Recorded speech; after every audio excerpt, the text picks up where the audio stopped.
Hey everybody, happy Thursday. So this week I'm going to be concluding my series on non-binary gender inclusion into sports. Last couple of weeks I had discussed the barriers that many of these individuals face in the spaces, the sporting communities, and the competition levels. So this week what I would like to do is now talk about the proposed solutions that the participants of the 2020 study that I've been using as the resource. I'm going to discuss their their proposed solutions to these barriers. So to start out with these spaces, their preferred solution was to completely design and create a facility with the presumption of non-binary inclusion, and then these facilities would have these individual changing rooms with individual showers and toilets in these cubicles. Problem with a facility like this is that it is very costly and time-consuming to build. So the alternative was to create facilities with a gender-neutral or mixed-gendered facility that had clear signage, so as to not have the individual feel like they have to out themselves to find this area, or completely getting rid of the gender segregated facilities and creating them all non-gendered.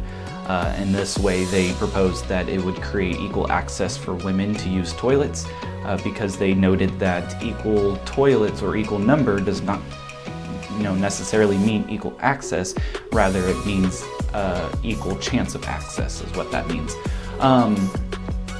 In the gym spaces, they proposed that instead of having a classic cardio and free weight area, that there should be small clusters of various equipment within these little clusters throughout the facility or throughout the gym, to help with people feel like they can use all the equipment to their needs. As well as in those gyms, they mentioned that the equipment the designers should keep in mind that many people have various different body types, and so there shouldn't be a construction of a average body type when producing this exercise equipment.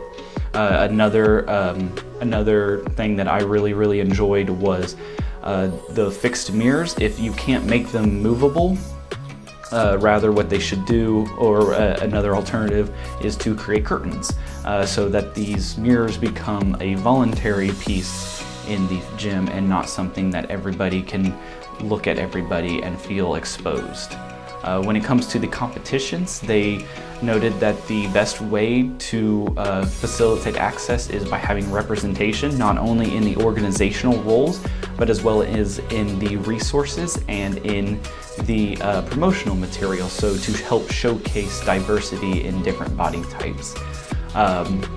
Another way was to eliminate or create a gender neutral or body or non-binary option when registering for a membership, and then having coaching strategies for individuals or for those in the organizational roles to include inclusive language like preferred pronouns. In the competition style, the best way is to have a mixed gender or gender neutral category. This is the one that I think is probably the best step, or at least the key starting step, to help increase visibility. It did bring up the question of having of what categories are for. However, I think that's something that I'm going to want to get into in a future video, because it is very dense and I find the material very fascinating, so I would like to talk about it later.